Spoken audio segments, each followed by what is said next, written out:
You on your computer going live? Are you editing? No, I'm on the computer going live.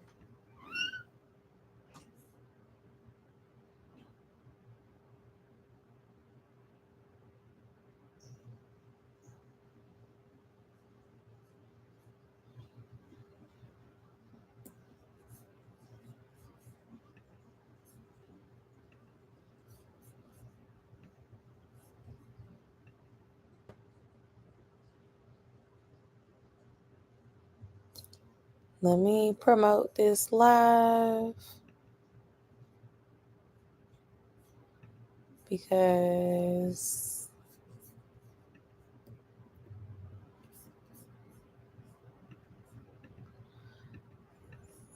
I don't want it to be. It's been a while since I've been live, and I feel like people are not going to expect me. And then this is not even my normal day. So I'm like, let me make it known that I'm here in a few different places.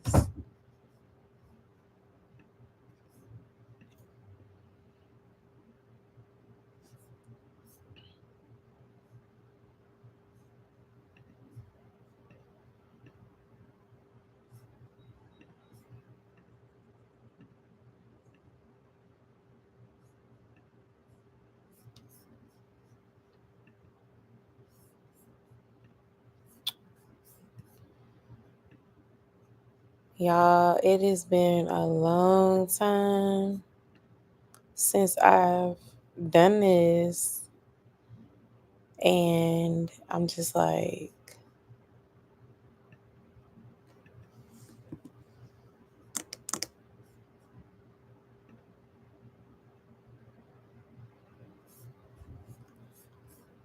where do we start? Hey, D, how are you?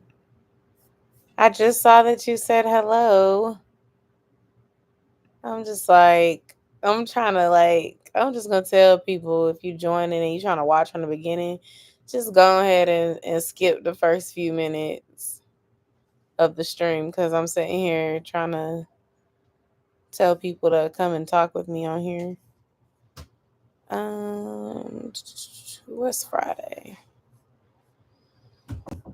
Okay, let me put this on my community tab, and I think after that, I feel pretty good about people seeing it at this point because I see 5 on here. How are y'all doing?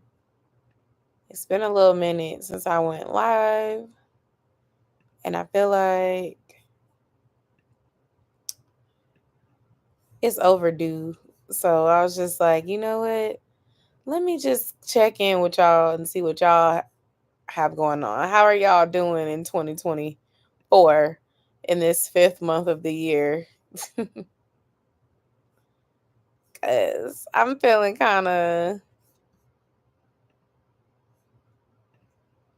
over it, and that's such a bad way to say, but it's true.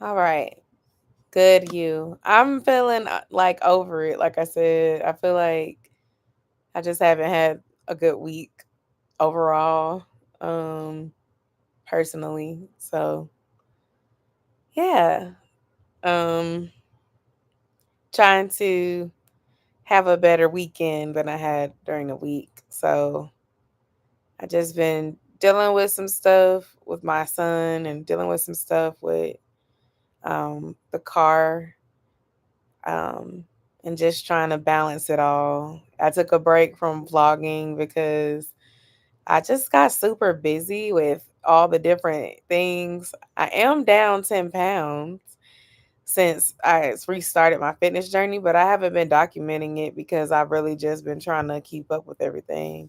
Hey, Quana, how are you? I know I haven't talked to you in a while because I haven't been on live. So I'm like, yeah, I'm not in the best like spirits, I would say, coming into my birthday. And I feel like I was earlier this week, and then stuff just kept happening, and I just feel kind of down. So I'm trying to, decompress, I guess, and then get into that mood. Now, I did do some self care yesterday, and that was cool. Went to the nail salon, got my nails and toes and stuff done. Brows waxed. I need to take down my twists and wash my hair and blow it out. So I might do that tonight if I have the energy. But my hair appointment is actually next Friday. So if I do it, I won't be getting my birthday hair, if you will, until the next weekend. But I need to go and get my hair straightened and trimmed anyway. So I was thinking about letting someone do that for me this weekend. Hey, Jeremy and Cheryl Cruise Adventures. Same, trying to be positive, but it feels like it's always something.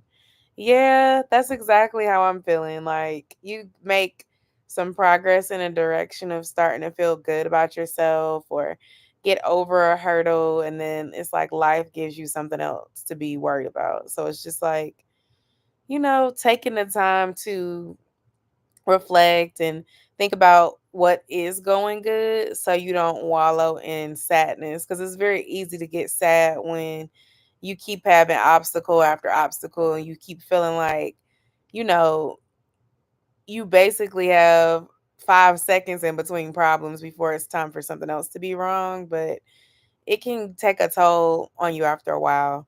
It's hard being a strong friend. It's hard being the strong family member. It's hard dealing with stuff by yourself. And then it just kind of getting heavy and piling on. And just going through like challenges with my son specifically, it's getting heavy. And it's like I'm trying to do the best I can, but I feel like there's only so much I can do. And I have a good village, but I wish that I had more support from his dad's family. And I've been saying that for years because when it does get heavy, when it does become a lot, I would at least have that help from his family's people and from them, instead of it always falling on me or falling on me and my husband, and it taking a toll on us and our marriage and our in the house family dynamic, because we have to be there for all seasons, if that makes sense. Going through it, the end of April and May is lifing, dealing with being sick. 2 weeks in April and then getting over that. And the end of April, my son fractured his arm. Oh my God, no. I'm sorry, Quana. Did he fracture it playing a sport or what happened? Ooh. I'm going to pray for y'all. That sounds so stressful. My issues aren't physical, it's just behavior problems. Like, transparently, I had to go up to the school today because Josiah had an issue, and it seemed like it was an unverified issue, like a he say, she say stuff. And they were trying to suspend him for 5 days from school. And we don't have that much longer of the school year left. But I was basically like fighting with them, like, no, you're not gonna be able to suspend him for 5 days because I need to understand what happened for him to be suspended. And y'all, it really just feels like it's some teachers that don't like my child because my son has talked back to them. My son has been disrespectful previously. And now, if he does any little thing, it's a reason for them to contact me. But today specifically, it just felt like a misunderstanding in which, like, he was already in trouble for something that happened Monday. Me and the teacher had already talked about it. She had let me know he was going to do in school suspension room and miss his field day because his grade had field day today. So I understood. I agreed. I felt like he didn't need to have his field day because he had been talking back in class and he had gotten in trouble with each teacher that day. So I was 100% okay with that. So today he was in the room and Apparently, the assistant principal pulled him out of that room and called me saying that he's been having behavior issues throughout the year and they wanted me to keep him up home from school. And I'm like, okay, did something else happen today specifically that y'all would want to keep him home from school? And he couldn't really answer my question. But he kept going to trying to talk about things that have happened during the school year.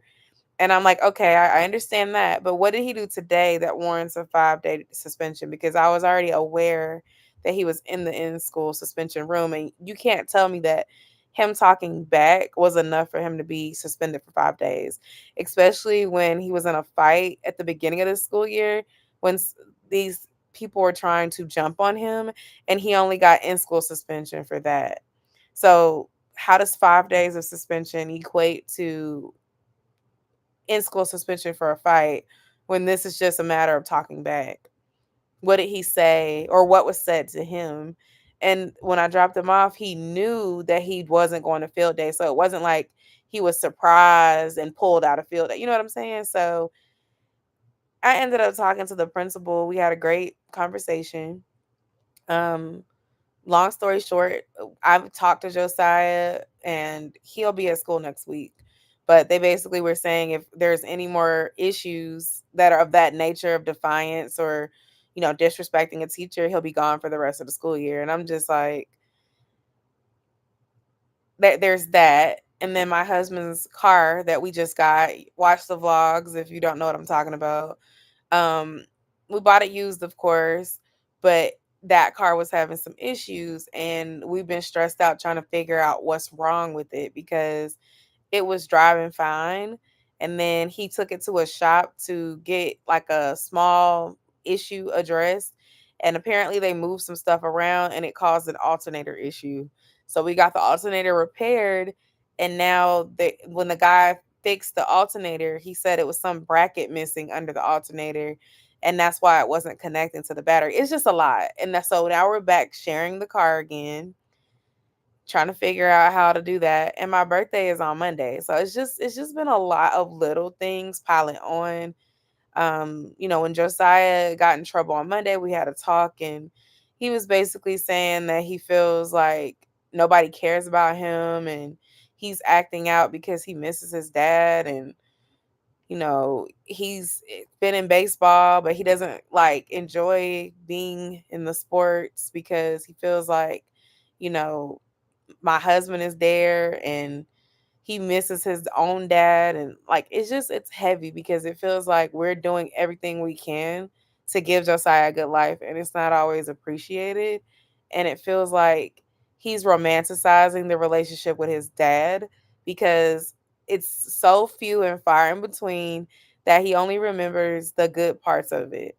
And I don't mean romanticizing in an inappropriate way. I just mean that it's like if you have a relative that you only see a few times and every time you've hung out with them, it's been fun, it's easy to see them as the fun parent or the cool parent or whatever.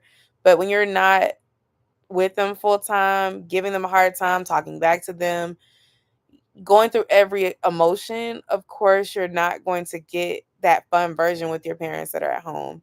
So it's just so frustrating because, like, his dad and his dad's relatives do the bare minimum. And Josiah is always like not comparing, but it's like longing for that. And they basically pick and choose when they want to talk to Josiah.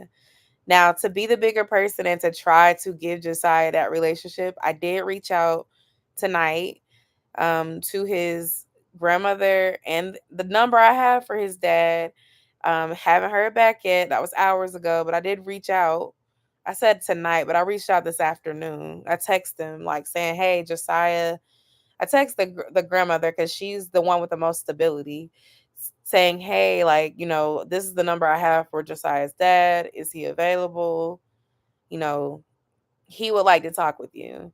Because when Josiah was upset earlier this week, that's what he said. Like, I just feel like everyone doesn't care about me, this and that. And it's like, it's not that I don't care about Josiah. Like, y'all know I care about Josiah, but it's more so like if I don't get his issues of behavior in order now, he's going to be a disrespectful teen that ends up in the streets or ends up in a gang or ends up getting locked up because the behavior it will only get worse. If we don't nip bad behaviors and bad habits in the bud now, it'll only get worse. If I become the parent that just turns over the cheek to every little thing that is bad and never correct the behavior, oh, it's okay, it's all right, then you're never going to understand right from wrong. You're going to think that you can do whatever you want in this world.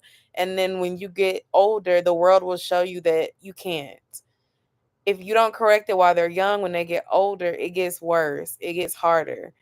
And as he grows as a little black boy, he becomes a young black man. And it's not easy for a young black man, especially not in America. Black and brown boys are not allowed the opportunities and the chances that non black and brown boys get as far as making mistakes. One mistake can ruin his whole life, literally. And he doesn't understand that. And I feel like, don't get me wrong, the school has given him a lot of chances, lots of opportunities. They've tried behavior programs with him. They've done everything except let him talk to that guidance counselor, which I've asked. And I actually brought that up on the phone with the assistant principal when he called me. I was like, I told you back in April, I really would like for him to talk to somebody. You never followed up.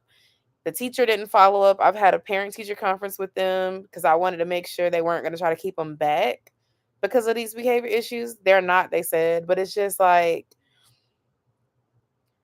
it's at a point where the two things I plan to do is, one, try to set up a therapy session for him to start and kind of continue regularly throughout the summer to sort through those emotions. The second thing I'm going to try to do is either find a tutor that I can have him work with in the summer to help him with kind of staying on track with reading and just getting caught up, because he has had constant behavior issues.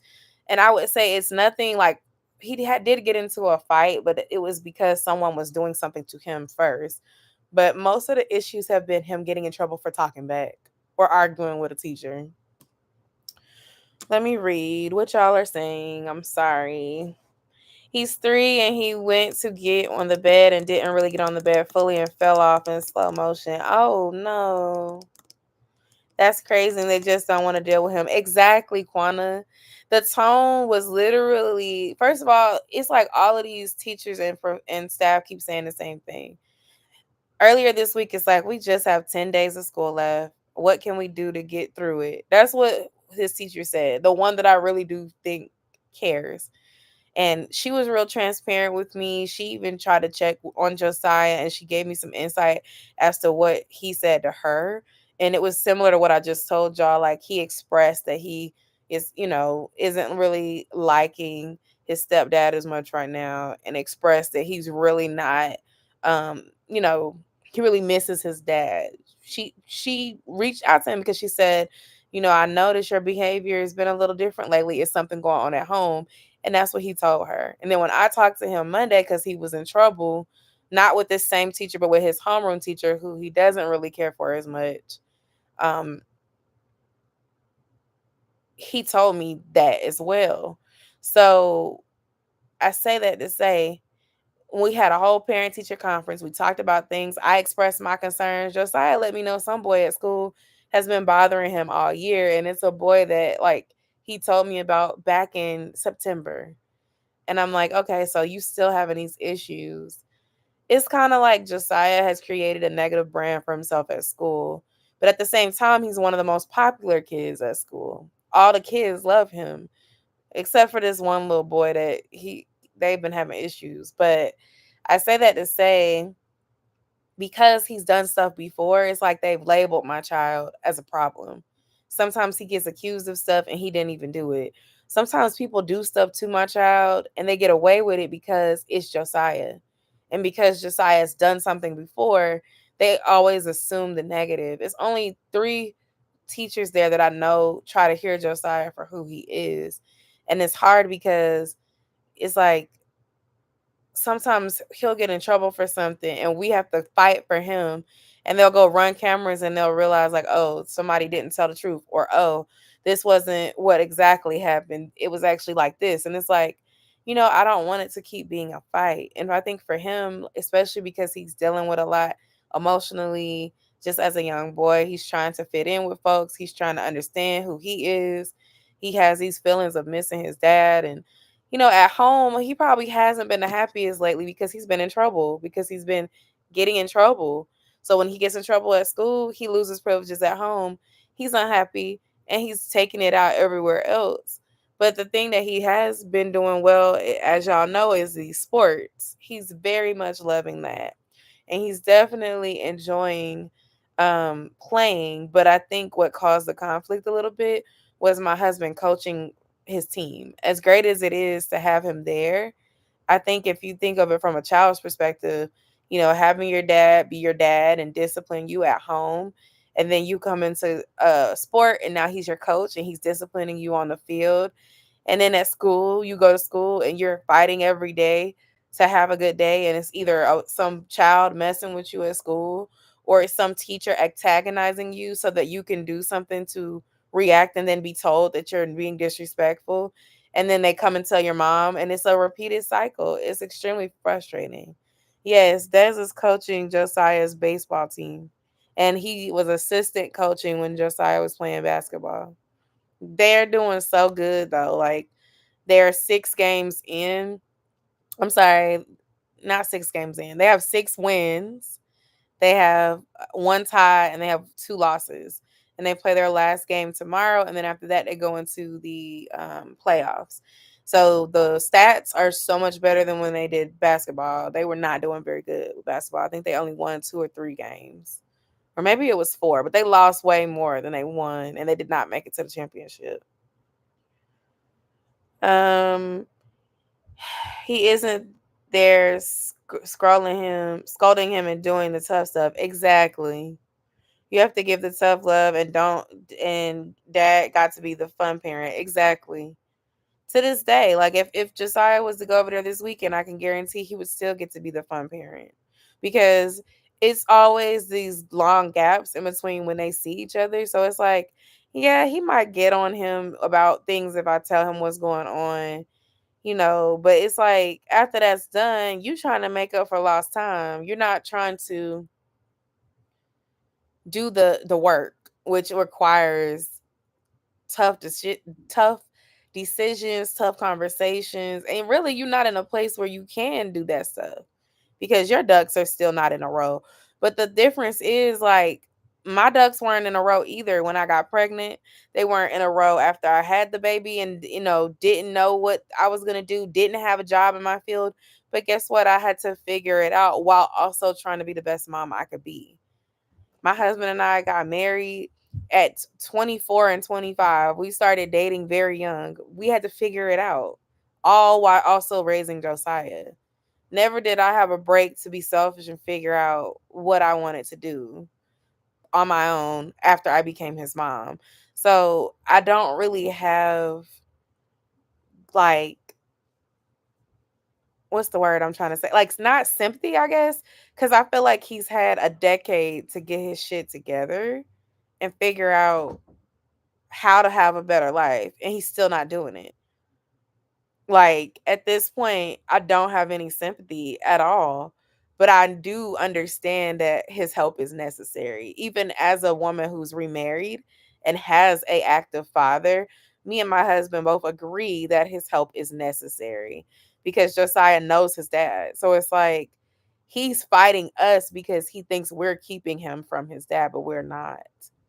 But his dad is just not helping. So like I said, I reached out and I will reach out again. I will keep reaching out, but it's just very frustrating because, again, I don't get to just turn off my parenting hat and say, okay, I don't want to be a mom today.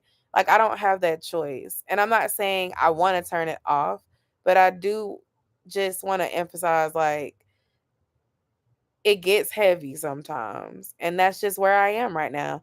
Hey, Tasha, and hey, another Brian. How are you? Let me keep reading these comments. I don't think he doesn't appreciate the things y'all do. It's probably he sees the other kids with their bio dads and he wants that. Yeah. I can see that.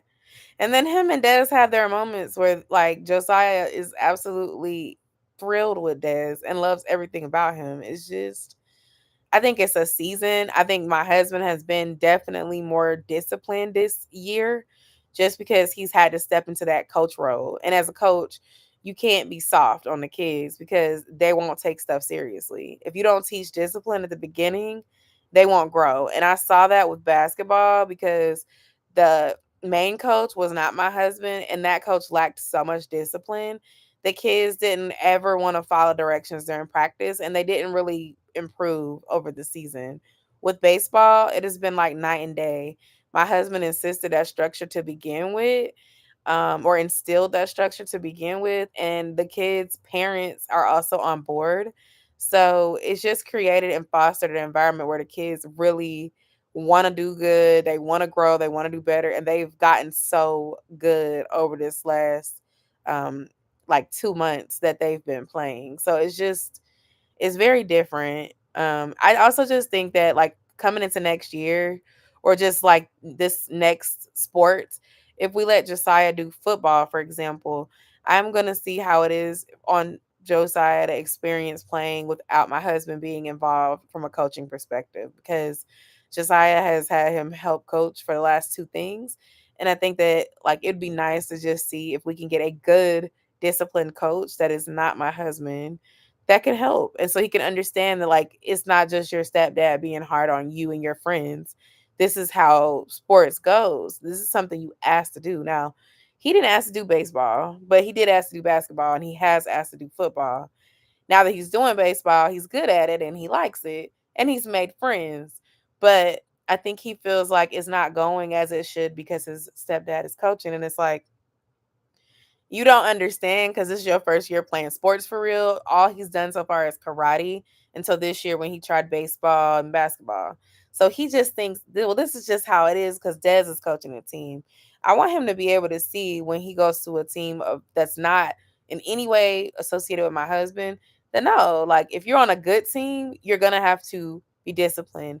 And when you mess up, you're going to have consequence. It might be running. It might be doing suicides. It might be doing burpees. I don't know, but I know that that's normal with coaching and that's normal with playing sports. And it helps condition you to be better. But I think in his head, he's just thinking like, he's being mean to me or whatever. But it's like, no, like y'all are playing better because y'all are practicing the correct way. Thank you, D. I appreciate you. Right. The disrespect and disobeying authority figures is more and more dangerous as he grows into a man. Exactly. 100%. Do y'all go to church? Maybe a pastor or other good male figure would help benefit him. I know he has dads, but maybe someone else. No, we do not go to church regularly. We need to find a good church home and start going regularly. I would love to achieve that this summer. I currently look at Word of Faith online. It's right here near where I live in Austell, Georgia. And it's like a big church though, like a mega church style. So I don't know if Josiah would benefit from that style of church. I actually grew up in smaller churches, but I absolutely love listening to Dale Bronner preach, and I always resonate with his sermons. I tithe there currently. So, I mean, we could try it because they do have a great youth ministry. I actually used to be a part of the teen ministry when I was in high school. I used to go there regularly in person, but I would love to find one local to where I'm at so that it could be something we could be a part of. Like, we were going to a church and we stopped going. My husband didn't really like it. And I really wanted to go to a church together as a family, as a unit, so we all be on one accord. And I feel like I'll like a church, but my husband doesn't like it. Josiah and I'll like a church, but my husband doesn't like it. Or, you know, like it's like we're not on the same page with what we want and what we like at a church. And then we just don't end up staying consistent. But I think that would help. I do feel like God is missing. I know I pray regularly. I listen to sermons virtually, but I feel like I could definitely improve in that area. So I'll admit like that is something I could work on, but I tell Josiah an affirmation that my mom used to tell me all the time, and it's straight out of the Bible. Philippians 4:13. I always tell Josiah to repeat, I can do all things in Christ that strengthens me. So I try to instill little nuggets in him, but I do think like a community of believers would be helpful. But I will say, like, we do pray together. Like Desmond and his team, they pray before every game. Like he has friends that are Christians as well. One of his good friends from the team goes to a Christian school. It's a private school and it's a Christian school. So we have other believers around us and we're believers as well. We just are not regular churchgoers. Um Find real male role models outside of you and Des to help him. Yeah, I agree with that.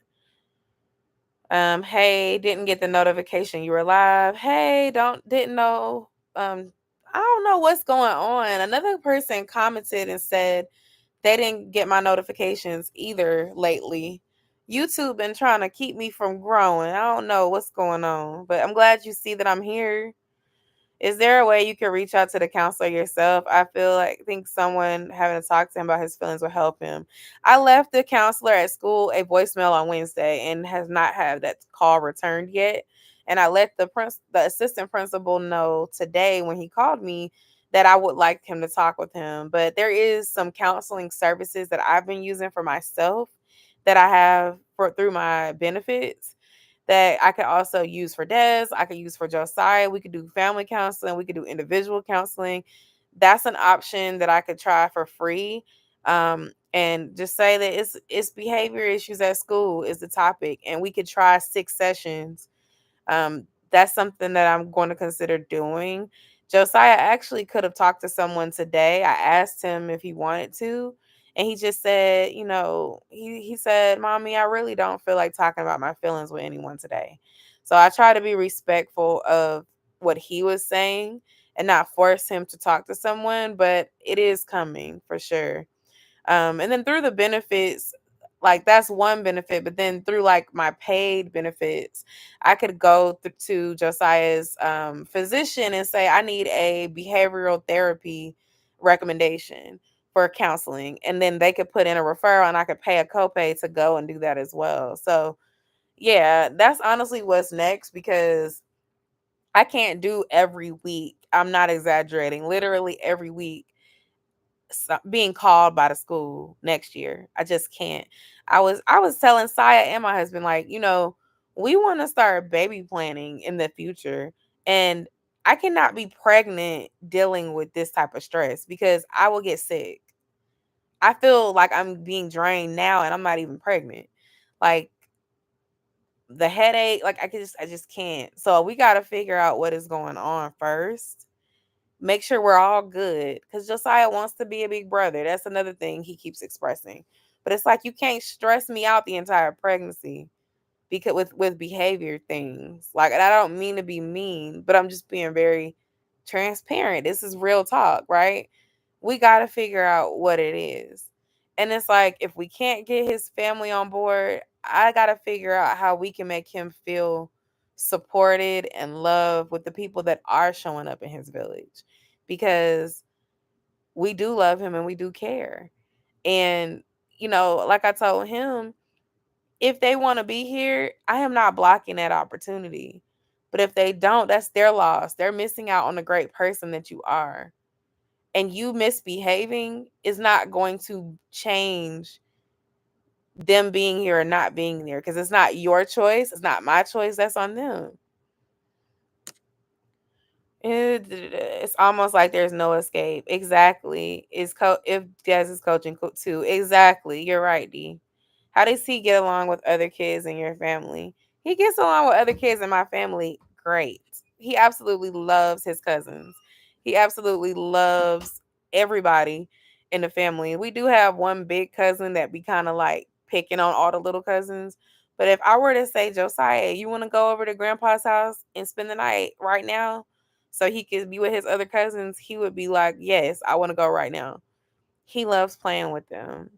He's really close to my stepsister's kids. So yeah, it's not a thing of he don't like other kids. He actually loves other kids. And like I said, he's one of the most popular kids at school. When I go to pick him up from after school program, everybody knows Josiah. Other people's parents know Josiah. Hey, Josiah. Like, he is not a stranger. The personality y'all see on the videos that he's in with me, or when I record him and put him in YouTube shorts, Josiah is a people person and he loves people. But I feel like something is going on that I can't get my fingers on at that school, where he just kind of feels like he doesn't like school. And I will say I've noticed it probably for the last 3 months, him saying like he don't like being at school. So I feel like it's definitely something going on with the teachers at the school. It's not the friends, because at ASP, that's his favorite. First of all, his favorite teacher teaches ASP. He's the director, and he is a great teacher. When I tell you this man goes above and beyond, he is Josiah's mentor. But even recently, he's been giving his mentor issues. But his mentor like talks with him.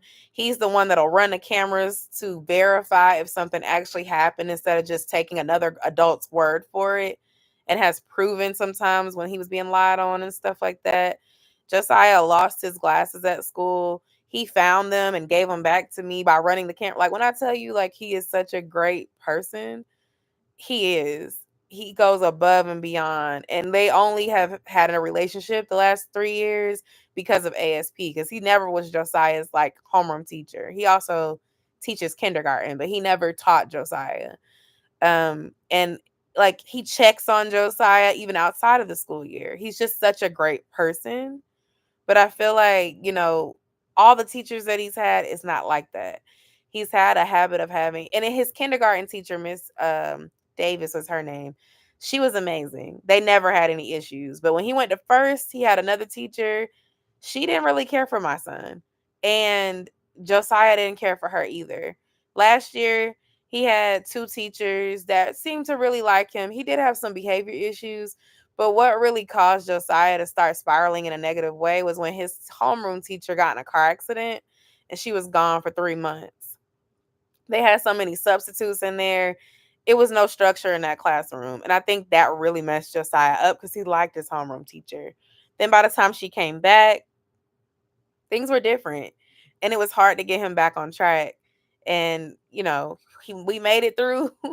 And that teacher actually ended up retiring. She was an older lady. And then this year we had a new teacher, hadn't taught at the school before. Um, and then he has, two teachers. They do this thing where they switch A and B because they try to get them ready for middle school. So from the first day that they met, it wasn't that he didn't like her, but it was that his best friend from second grade was in the other lady's homeroom instead of her homeroom. So I think it started with him being kind of disappointed because he didn't have as many friends in the classroom, and most of his friends that he knew well were in other classes. But then as the year progressed, it just became like behavioral issues and things like that. And I mean, he had this best friend that was in his the other lady's class that he switches with, and that student ended up having to move away because they did an audit on our school this year for third grade where you had to verify your address. And if your address wasn't in district, they kicked you out of the school. And unfortunately, this friend of his was not supposed to be going to our school. So they kicked him out and he wasn't able to go. So, like, I remember him being real sad about that because that was his best friend. Like, when he got into a fight, it was him and this best friend that were fighting against this group of kids that were trying to fight them. That was his best friend. So I think like from that moment, things just kind of got different for him. And, the teacher was expressing having problems in the classroom and stuff like that. But I just feel like from the beginning, he didn't really have the best start. Girl, that's how I feel. I've been feeling heavy as a mom. I was just saying this. I hope it gets better, Tasha. I really do. Something must be in the air because I'm definitely feeling the weight of motherhood more. And it's such a hard feeling to go through because, this weekend is supposed to be about us as moms, right? We're supposed to feel celebrated. We're supposed to be excited. We're supposed to be carefree. And like, that's just not the way I feel right now. And to top it off, my birthday is Monday as well. And it's just like getting another call from the school on top of everything else I've been dealing with. was the last thing I needed going into my birthday. Like, I'm not trying to be mean or sound selfish, but it's like I really just want to have a period where there's not anything going wrong. Car issues, behavior issues, and then just normal stress of day-to-day stuff. It's just been a lot. It's been very heavy. And I took a break from vlogging because I had to get back in the gym and start prioritizing my mental health and my physical health. And I don't want to keep recording negativity. I mean, everything hasn't been negative, but everything hasn't been good. And I'm never going to be the one that's going to get on camera and be fake with you guys. So I was just like, you know what? This is not a season for vlogging for me. Instead, I will document either through these live conversations. I always love doing these with y'all, or like doing sit down videos where I catch up with y'all. I enjoy those as well. I do plan on vlogging my birthday celebrations, and I do plan on vlogging my trip. I'm going to Puerto Rico with two of my friends at the end of the month to celebrate my birthday with them. So those things I will record, but I don't want to do daily family vlogs right now. We need to really figure out what we're going to do. And of course, I will share as we figure it out, but not with daily vlogs. I was vlogging every day and uploading every week, and I just did not have the mental capacity to keep up with that. I'll be honest. I had some videos that I had filmed that had been sitting waiting for me to edit for like 3 weeks because I just had not had a mental capacity to focus on that. But in the meantime, I've been going to the gym. I have been uploading shorts because shorts are very easy to do. I have been what else have I been doing? Oh, attending Josiah's games and trying to be involved in that. And then like I took a week off from work in April, and like that really allowed me to clear my head and get back on track with my fitness journey. Some days I was going to the gym twice just to get rid of that frustration. And like I said earlier in the live, I'm down 10 pounds, but like all the stress I had gained the 10 pounds. So the weight I lost was weight I had already lost, but I had gained some of it back earlier this year when I was stressed out. So now I'm back down to 10 pounds. I think I would need to lose, let's see, I would probably need to lose between 5 and 8 to be back where I was. But the hard work from the end of March to now has paid off. So I feel really good about that, especially going into my birthday. My goal is to stay focused for the rest of the year so that I could try to get to my goal weight. And I hope to start doing those fitness updates again for y'all soon. But I just stopped because, like I said, I'm just trying to get me together. And I feel like I couldn't balance editing, recording, vlogging, plus what was going on with everything else. But yeah, let's read some more comments. Let's see. I feel like the teachers could be picking on him because he's been in trouble before, and is not really him for real. Do y'all have a Big Brother program in your areas, like here in Marietta? I've heard about the Big Brother program. Someone brought it up to me a while back and said they were wanted to consider Josiah for it, and then I never heard anything about it. So I don't know if we have one in my county, but I can look into it. Hey, Brittany, how are you? Um, because I do think that something like that would be really great for Josiah. I think him having a male mentor, someone a little older, but that's into the stuff that he's into, would be great. And we had like a similar situation occur at our gym as well, like where there was an incident in our like daycare area like that, where it was a similar thing where it was a teacher kind of targeting him a little bit. Not to say Josiah hadn't talked back to her, he did, but it was basically like she was overlooking stuff that other kids were doing to him, and she was hyper focused on things that he was doing because she had something against him because he had talked back to her previously. And that's what I'm saying. Like, some people, once you do something to them, they put you in this box and they put you on this negative pedestal where they're going to watch everything you do after you make one or two mistakes. And it's only a few people who give people grace and an even playing field. And I also just think that some adults do not listen to children, especially little black boys. I hate to say it, but it's true. If a girl comes up crying about something, they're going to listen. But if a boy comes up trying to tell what happened, they dismiss them. And I hate that so much because then you get the other reaction where I tried to tell you this was going on, you ignored me. I tried going through the system, no one's doing anything like to help me. So let me do it my way and get the reaction. I honestly believe that's a lot of what's going on too. I don't like the school trying to point him out to be bad kid. Children are what you believe them to be and what you tell them they are. I agree, Quana. Some teachers can pick on kids. Oh, I think so too. Josiah told me that the boy that has been bothering him was roasting him on the playground on Monday, and the teacher was in the back laughing.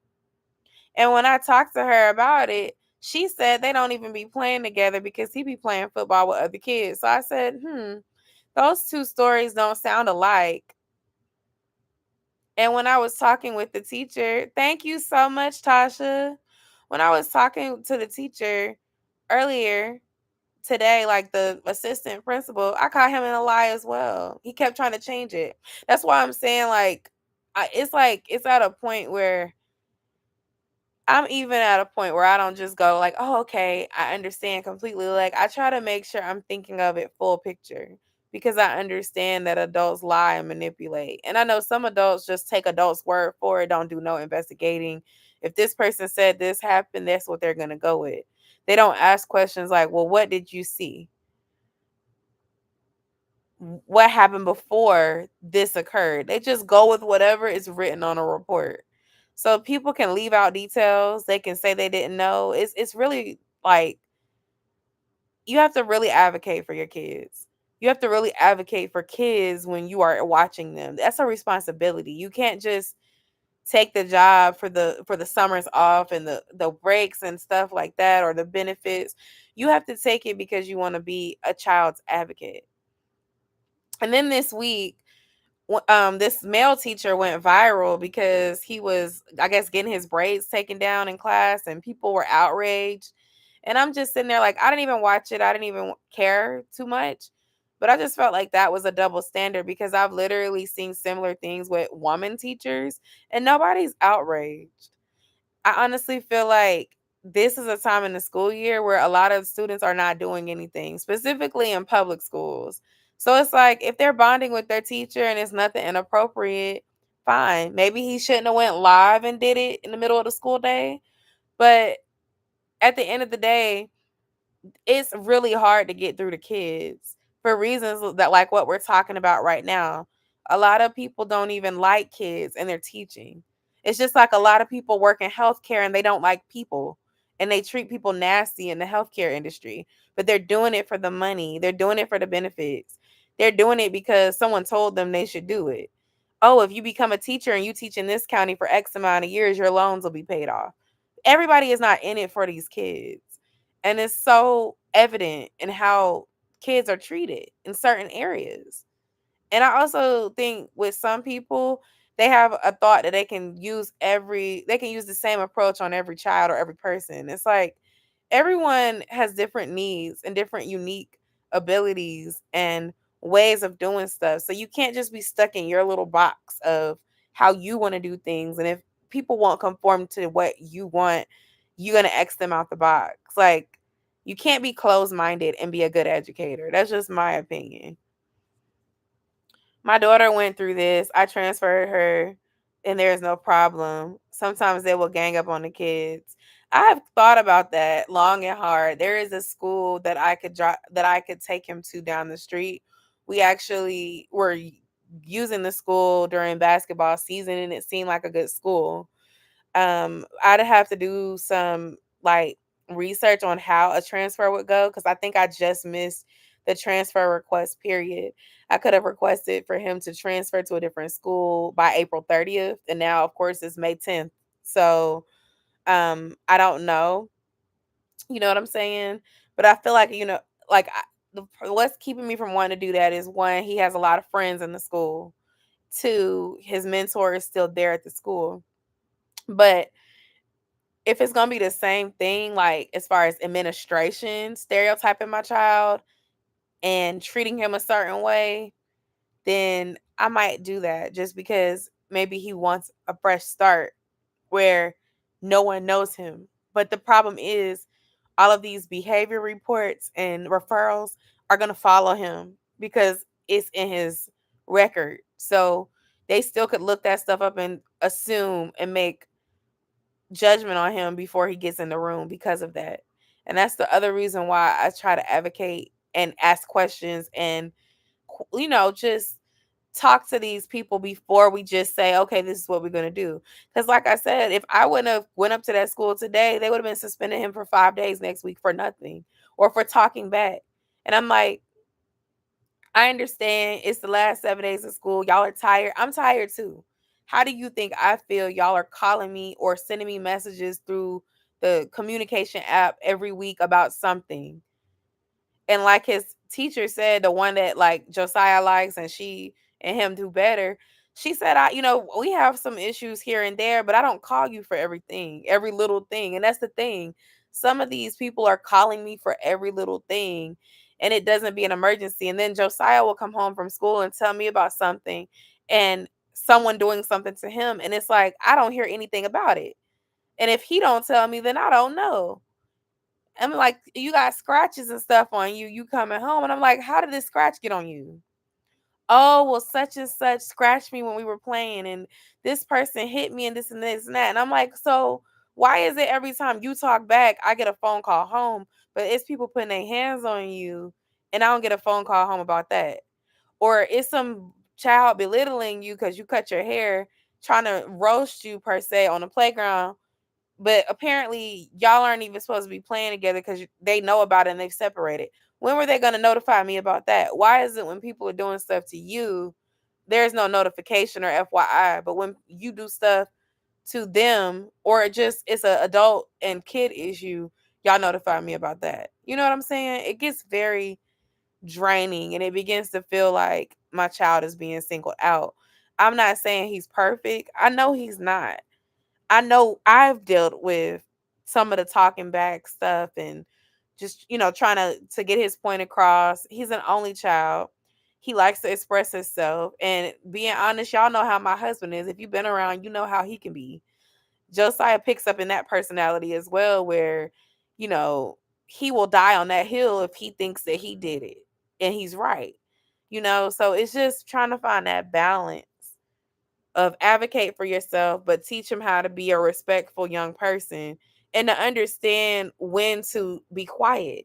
Because, like we talked about earlier, you are a young black man. You finna come up in America and talking too much when an authority figure tells you to stop and you continue could kill you. Like, literally, we've seen it happen. We've seen it happen. And does it make it right? Of course not. But you don't have the same grades as somebody that's a different color than you. And so if you keep doing this stuff now, what's going to happen to you 10 years from now? When I'm not around to save you, when I'm not around to come and advocate and fight for you. And the other thing to keep in mind is this, like, it's not just about authorities. It's also about like when you grow up and you get a job and you have to work for somebody.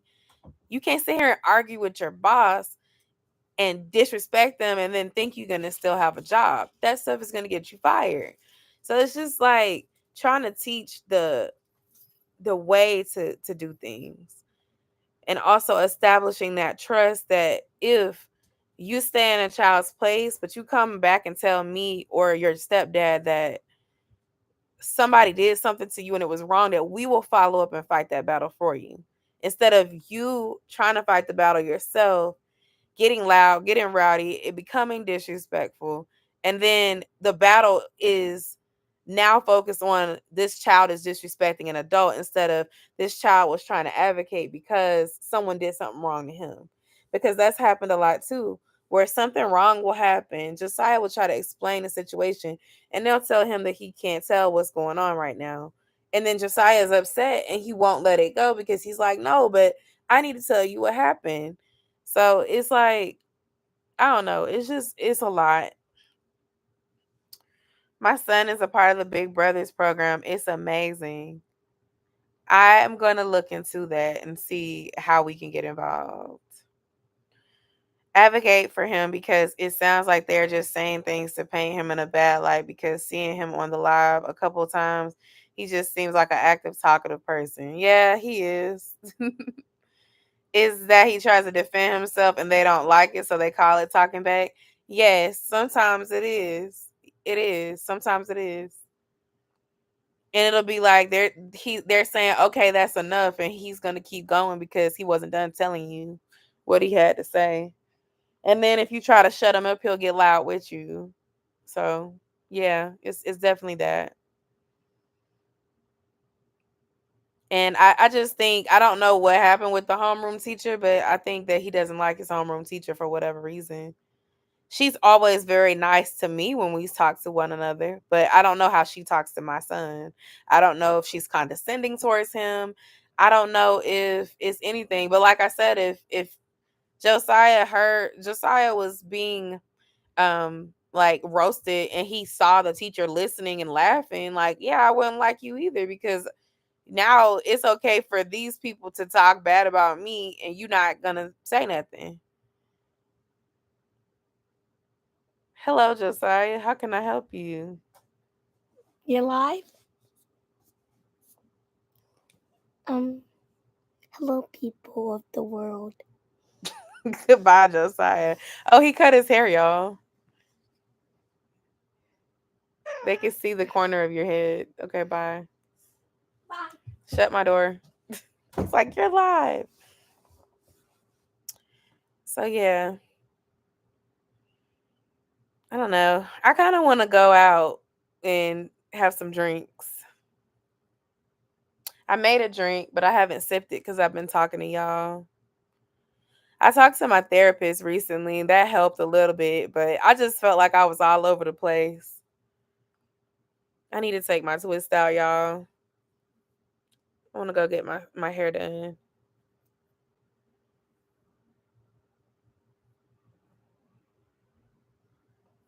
Let's change the subject to talk about y'all. Are y'all doing anything for Mother's Day with your families? I wonder, should I start taking these twists out on live? Y'all gonna judge me? I don't know. I might straighten it myself and then go get it trimmed tomorrow. It's this one salon. She did. Let me know if y'all think this is a good price. For those of y'all who have loose hair, would you pay $65 for a silk press and trim? I think that's a good price. But I found this one lady, she was posting that she did silk press and trim for 65, but she wanted a deposit of $35 and I've never met her before a day in my life. So I told her I didn't feel comfortable sending a deposit, but I told her to let me know if she does walk-ins cuz I would come up there with cash and just kind of wait in with the walk-ins. So she said she does and gave me a time. So I was going to try to come up there tomorrow so I could get a silk press and get my ends trimmed. I really wanted to take some Mother's Day pictures with Des and Josiah, with my silk press and do that maybe like Saturday afternoon or maybe even Sunday afternoon after my plans with to go to brunch with my friends who are motherless like I am. And just kind of take those pictures together because me and Des and Saya haven't done family pictures in a while. And I'm getting a sew-in done on next Friday. So I just want to trim my hair before I do that. Because I haven't had my ends trimmed since January, I think. So it's time for me to trim my hair. What's the difference between a blowout and a silk press? I've never had a silk press. Um, I am not a good person to explain this, but it's very similar to a blowout. The Dominican blowout, they put those rollers on your hair and they set you under the dryer. Then they take you out. They do the roller removal and they use a really hot blow dryer and a brush to blow it straight. With a silk press, what I've experienced is you usually get a moisturizing shampoo, a deep condition. You might sit under the dryer with a conditioning cap on your head, and then they might use like a hydration steamer for your hair, or you might just do the plain dryer with the shower cap on your hair and just sit for like 15 minutes or 10 minutes even to let that, conditioner kind of sit through your hair. Then when you get done with that, they rinse you out and they take you over to the chair and they section your hair out and they blow it out with the blow dryer in sections. And then after they do the blowing out in sections, they flat iron it and then they trim it and then they curl it after that.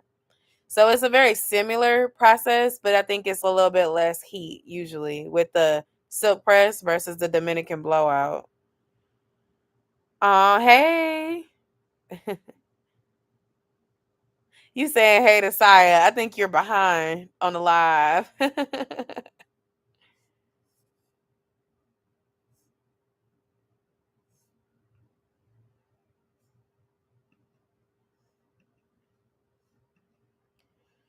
But yeah, I'm thinking about doing that. I know how to straighten my hair myself, but I don't know how to trim it. And I don't want to experiment on my hair and mess it up. But I'm getting a sew-in. It's not gonna look exactly like the picture on my poll, but it is gonna look similar to what I had last year. If y'all remember how I had my hair for my birthday, the stylist, I'm going to the same stylist, Shanice's hair, and last year, she had a Mother's Day special where all her styles were $10 off. So I booked the sew-in because I saw somebody who I really liked from YouTube used her. She's out in Marietta. And then turn around and found out she actually did another Mother's Day special, but it was for a closure sewing, and that's exactly what I wanted. So I booked her special. I need to reach out to her to see if I can reschedule my appointment with her from next Friday to my birthday because I'm off on my birthday now. I actually am taking a mental health day. That's what I said. I thought 65 was reasonable, Tasha. I really did, cause I was like, some people are charging like 100 for a silk press these days. So I don't know. I hope all this growth, y'all see when I pull my twist out, it's pretty long. So I'm hoping my growth can stay and I haven't, damaged it too much with braids and stuff like that. But I'm trying to keep it healthy by keeping it trimmed. And then as far as celebrating my birthday, honestly, because of basketball or baseball season, I didn't plan anything for this weekend, so I'm not really doing much. Um, I was gonna go out tonight, but I don't know if I'm gonna do that anymore. I'm really not in the mood. I hate to say that, but I'm just not really in the best spirit to go out to do anything. And my best friend's birthday is the day after mine, and we were gonna do something together, but we both had some life stuff going on, so now we are still going to do brunch together on Sunday with my other friend and my other best friend. We all don't have our moms, so excuse me. I suggest that we all go to brunch together so that we can kind of spend some time with one another, take cute pictures, and kind of feel good on Mother's Day, even though we don't have our own moms anymore here on Earth. But aside from that, I don't have any plans with my best friend. And then next Saturday, I have plans to celebrate my birthday, and I've invited some family and friends to come out, and we're gonna do an activity downtown. So I'm looking forward to that. It's gonna be fun. I hope that nothing with baseball ends up interfering with me celebrating my birthday, but the playoff games actually start on my birthday. So we got to see what the schedule is going to be. Depending on how the boys do tomorrow is going to determine what the schedule will be for the week of my birthday. Like if you'll have a game on Monday, Tuesday, Wednesday, if it'll be on Saturday, I don't know, but I got to figure out, how to space it all. As far as my actual birthday, I'm going to have some time by myself, and my goal is to just do some self-care stuff. I have some coupons I want to use. I'm going to actually go tomorrow and do some of it. I have a Bath and Bodies Works coupon for something free that came in the mail. So I'm going to go get that and redeem it. Um I have some freebies. I have a free cupcake to go pick up from Nothing But Cakes. I love the red velvet, so I'm going to go get it. I have a free dessert at Longhorn. So I might go out for lunch on my birthday by myself and have a nice steak and salad and have a slice of cheesecake to go with it. I want to go to the mall and just do some browsing. Route 21 is going out of business, y'all. Did y'all hear about that? We're going to this place called High Noon Brunchery. It is in Douglasville, and it's a pink place that opened up last month. I tried it when I was off last month with another friend. The same friend is actually gonna come back with us, and it was good. The food was great, so I hope that it's great on Mother's Day. I know sometimes when people have a holiday like Mother's Day or something like that, they get overwhelmed in the food and the experience is not as good. But I'm just going to go in it with grace and having a good time, and hopefully everything goes well. What else, y'all? I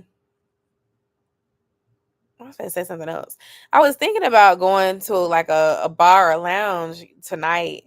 It's still kind of early. It's only 9:30. I was thinking about it, just going and having some drinks or something.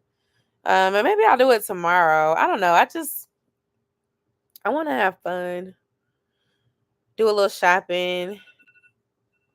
But really, I put my birthday on the back burner because I didn't want to be interfering with Josiah's sports schedule. And I didn't want to plan stuff and then my husband feel conflicted trying to, do both.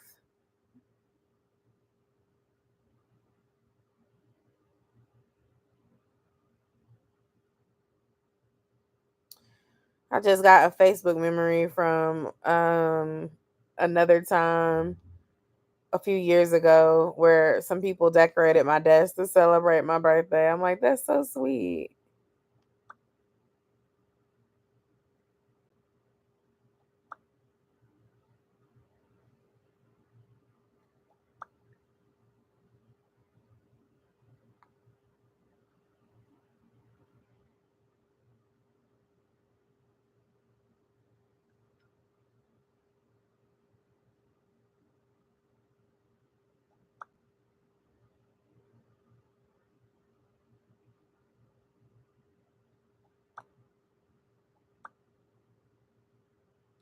What are y'all doing this weekend?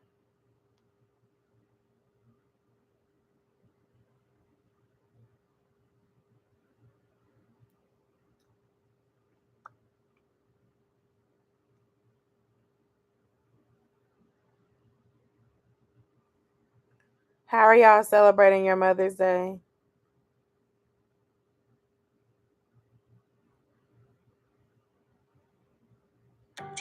And I've been looking at like videos of girls getting their ends trimmed, and it's making me want my ends trimmed. This person got theirs trimmed every 4 weeks, and look how it grew all healthy and long. That's wonderful. My hubby has to work, so I'll probably be with my mom. Oh, that sounds nice, Dee. That sounds really nice.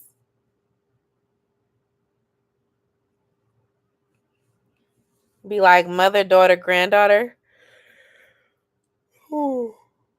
And wait a minute, I saw your post and I never acknowledged it. You said you got fired. Why did you get fired? What happened? Do you want to talk about it? Because I didn't ask that first.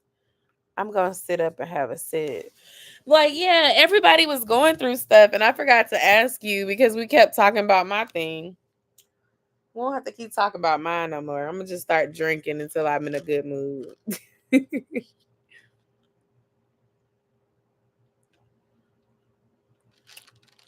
Dang, my little margarita done sat so long, my ice melted.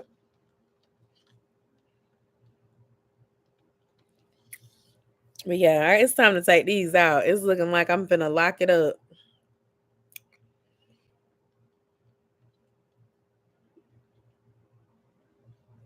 Okay. Are you still feeling like working with the little ones is the right like role for you and everything?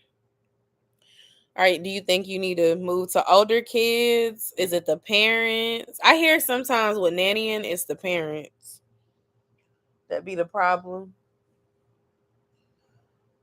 I'm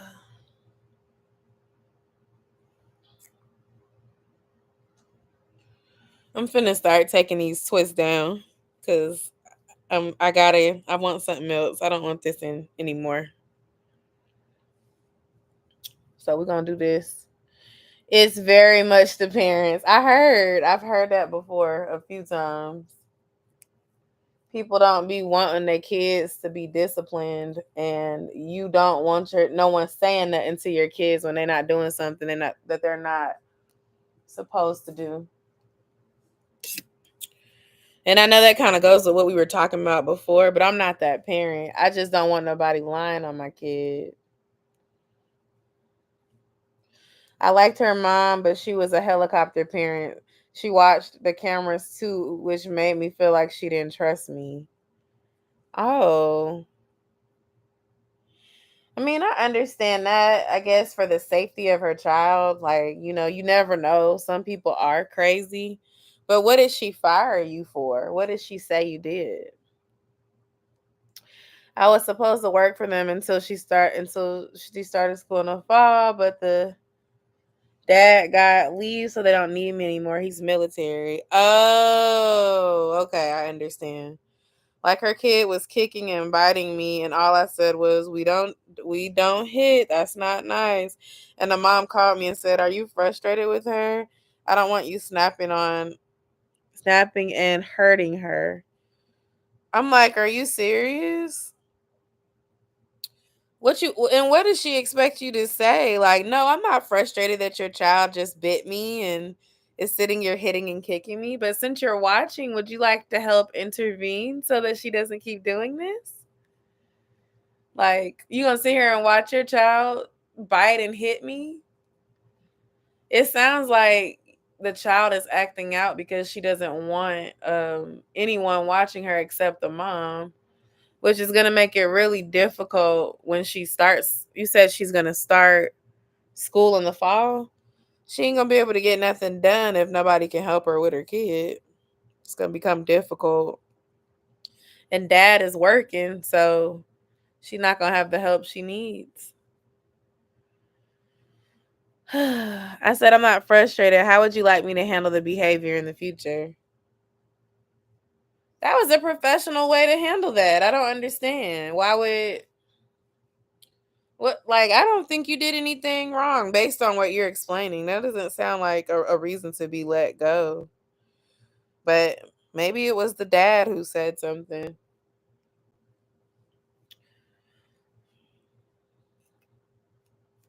Military families can be so unpredictable though. I will say that. Do you live close to the military base? My line sister, she actually recently let us know that she'll be moving there later this year because her husband was called to go there, and he's in the military. I didn't realize that San Antonio had a military presence. I don't think I did. I think it's just because the dad is coming home, but she asked if I could babysit while they go on a date this month. Oh, then I would. As long as she ain't gonna be biting me, that's fine.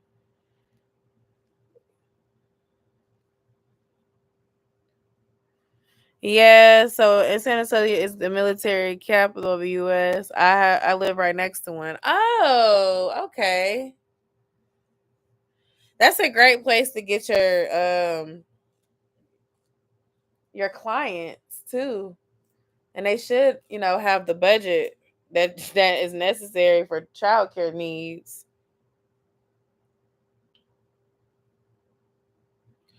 I jokingly told the mom, I feel like I'm a victim of domestic violence with her daughter. Now that's funny, and that's a great sense of humor. It's a nice way of passively telling her like, maybe. We'll see. If I really need the money, I'll think about it.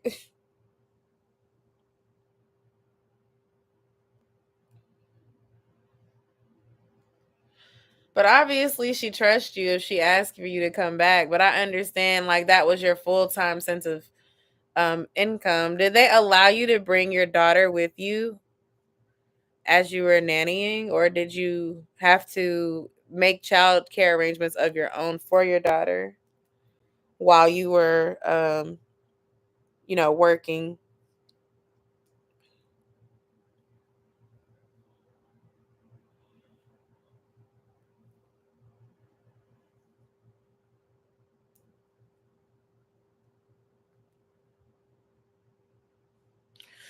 I brought her once and never again because her daughter kicked my baby and I almost lost my cool. Oh, that's terrible. Oh my gosh.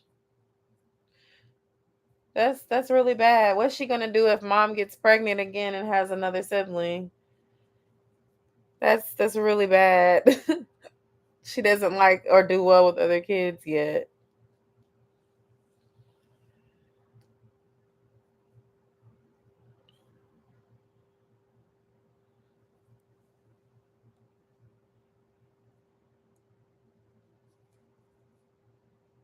I wonder, is she seeing someone do that type of behavior? How old was the little girl? You said 4? Because that abusive behavior, I wonder if she's learning it from someone.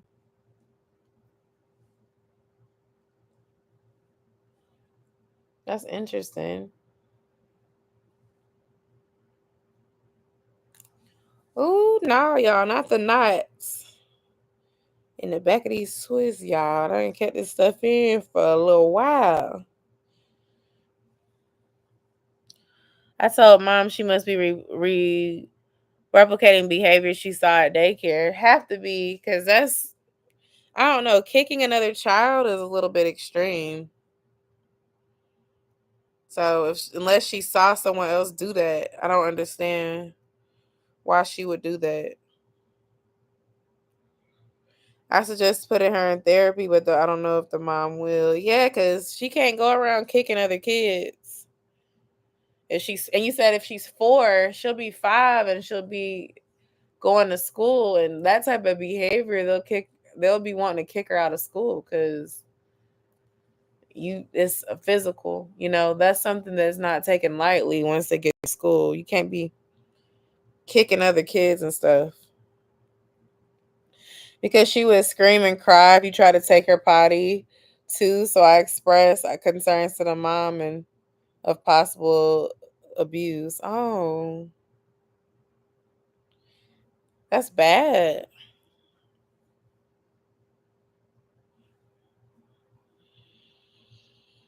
And that's tough because no mom wants to hear that kind of stuff. But I mean, listen, if the signs are there, pointing in one direction, we can't ignore what we see. She wasn't potty trained at 4. Oh, wow. Interesting.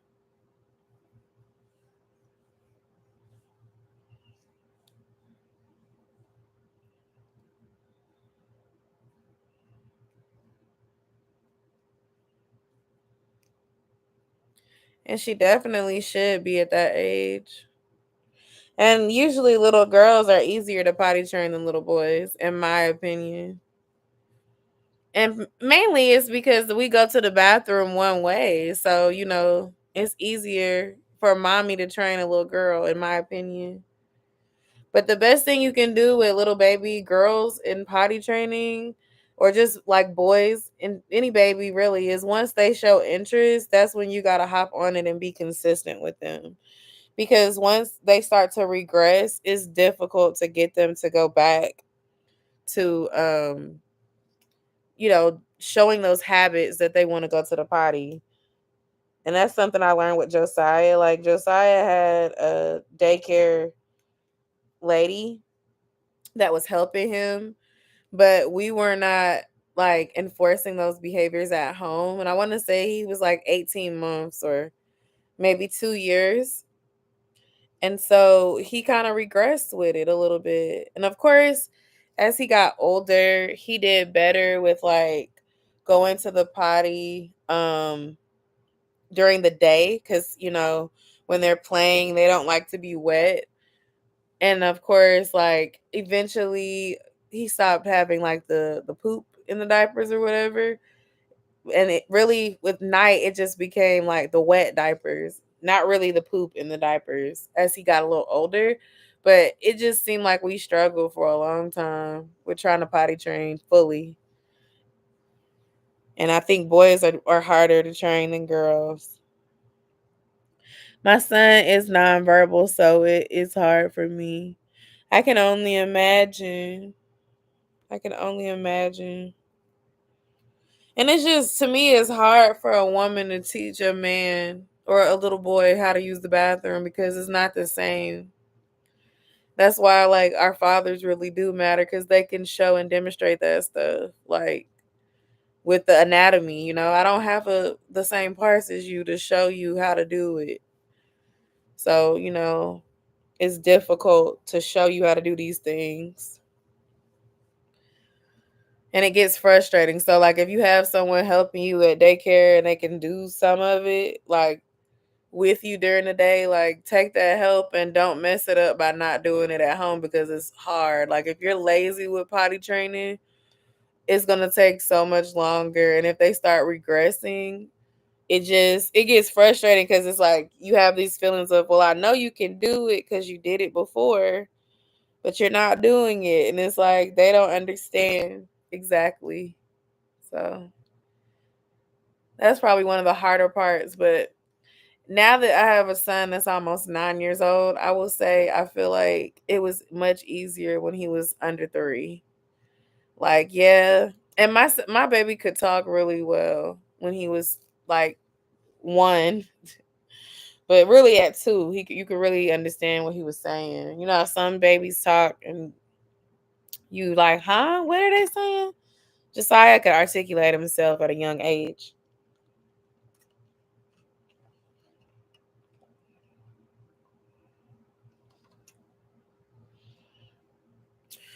I would say around 2, D. Around 2. But by 3 for sure.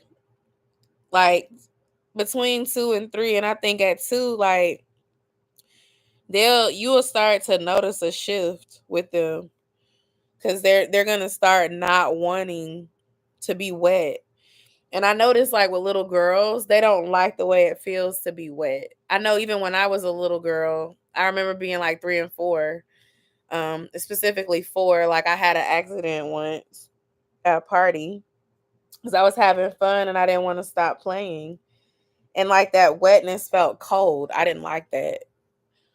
So I mean, every child is different, but I feel like it's it's a feeling that you don't like. And with poop, it's just, it's yucky. Like who wants that on themselves? They get older and they start to realize what it is.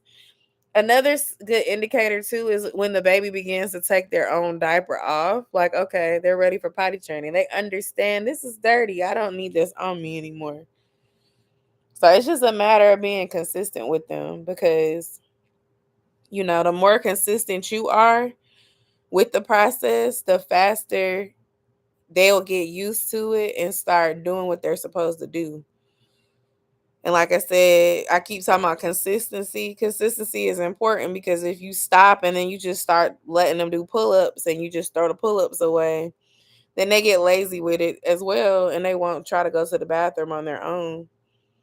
And you can buy like a little potty for them and put it in the bathroom with the toilet. We also did like a little seat to put on top of our toilet. Josiah, I think, liked that a little bit better than the potty. And honestly, y'all, I did too because I got tired of emptying out those potties, like the little kind that you had to sit on the floor, especially if they did number 2, like, or he did number 2. Like, I don't want to keep on emptying out poop. So it's like if you do the one that you can put on top of the toilet, it's like a little mini seat that you can clamp. You can, like, I think I got it at Walmart. I like that better because it, like, instead you just get him a little stool so he can step up and go.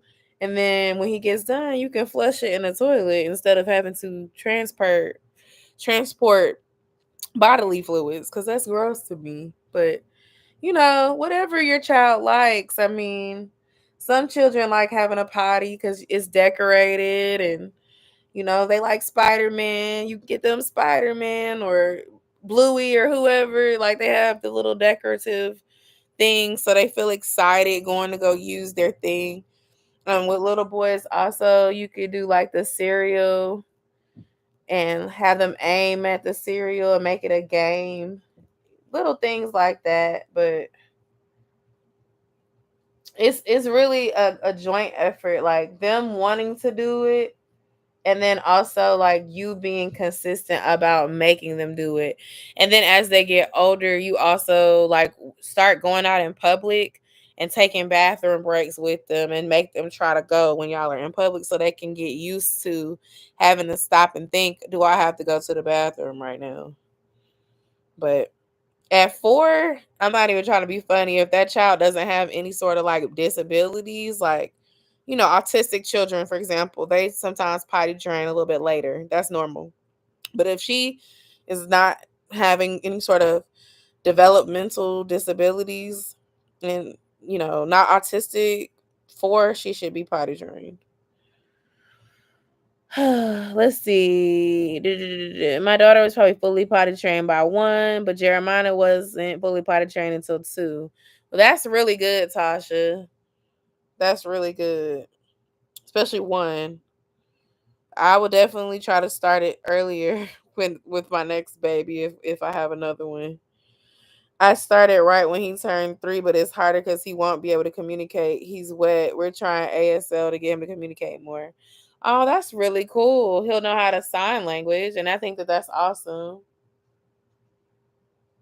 I don't know, like, did I get hair in my dream? Take the diaper off. My cousin's son is autistic, and he wouldn't take his diaper on off. He wasn't fully potty trained until 5. And again, like I said, that's normal for autistic children because they're not able to communicate the way we are. I felt so long ago. My daughter will be 16 tomorrow. I feel like I forgot. LOL. Oh my gosh. Happy birthday to your daughter. What are y'all doing to celebrate? So y'all doing like Mother's Day and birthdays together this weekend to celebrate both of y'all together?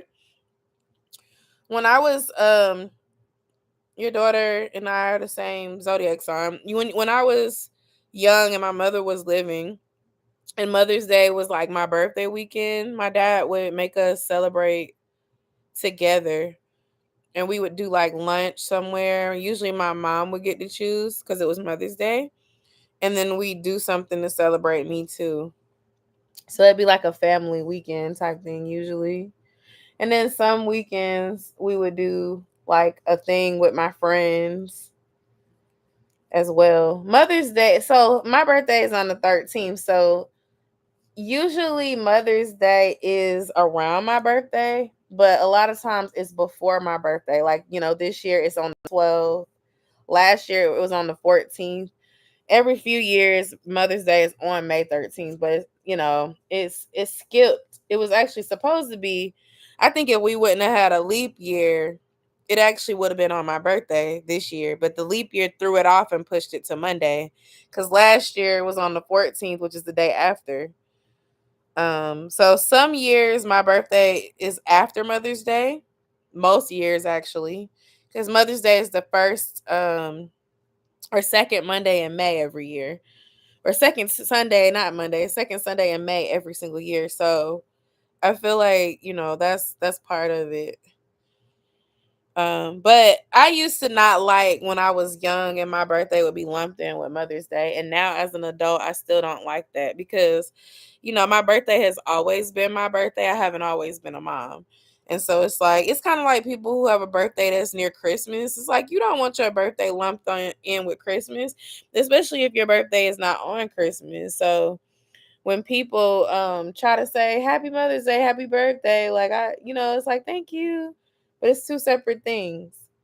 Me as the individual, I want to be celebrated, and then as a mother, you can celebrate that too. But it's like Mother's Day is for every mother, and your birthday is really supposed to be for you. So I be wanting mine separated.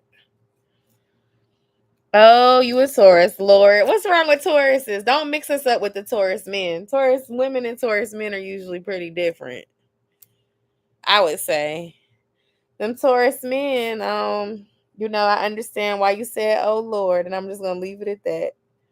But hey, everybody's different. I usually focus on her. That's so sweet.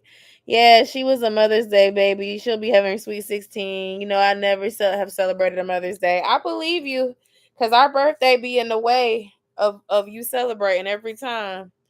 Her birthday is May 11th. Yeah, that's a popular Mother's Day for sure. I think next year Mother's Day will be on your daughter's birthday, because it's not a leap year, so it shouldn't jump. My birthday will be on a Tuesday. It's going up on a Tuesday. I remember that song. I was in college when that song came out. So you'd be at a party on a Tuesday, and they had to play that song because it was Tuesday. I'm a Taurus. My son is a Gemini, and my husband is a Cancer. I just seen the male teacher fired. No, they fired him for that hair thing? Hell no. Are you serious? Quana, why? I don't feel like he should have been fired over that. These kids are not doing anything at school these last few days. Why did he need to be fired? Dang. Did he break the social media policy or something? Like, it can't be about them touching hair. It can't be. Who complained and got that man fired? Let me text my friends, because we was talking about this in our group chat yesterday. And I'm finna message them right now. They are saying that the teacher got fired. I can't believe that. It's kind of like them bus drivers. I don't know if y'all seen it. Like, it's this social media personality. Her name is Peyton. And it was this other guy. They were bus drivers in, I think, Fulton County. And they did the Of Course challenge. So they were like, I'm a bus driver. Of course, blah, blah, blah, blah, blah, blah, blah. And apparently, after the video went viral on the internet,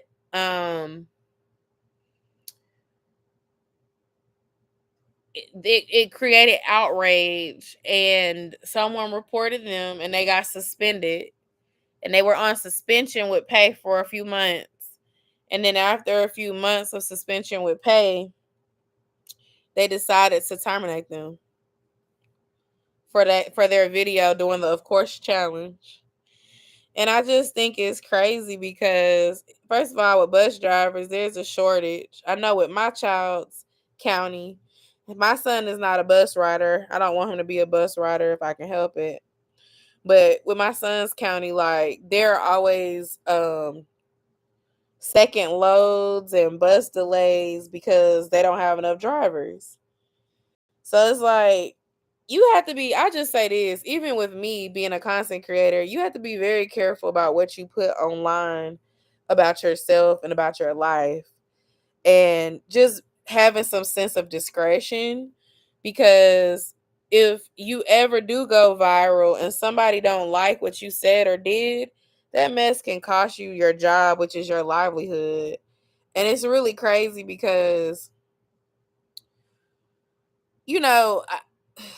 I guess it's mixed feelings about it, but I will say, oh, this is the braid. I got to take that out. Okay. I will say it's very evident that we're at the end of the school year, and people are just in downtime right now. So that's why I'm just like, I'm trying to understand what the outrage is for, because it's not like they're doing much in school right now. I know for a fact they're not. Like, they're literally doing fun stuff like field day and fun day and movie day. And I don't know. Like, I wouldn't be outraged about the kids taking down braids in class because I know they're not missing out on important instruction. But I don't know. Maybe they feel like the touching is inappropriate. Would the outrage be the same if it was a little girl? Like, if it was girls taking down a woman's hair? I don't know. It's very weird.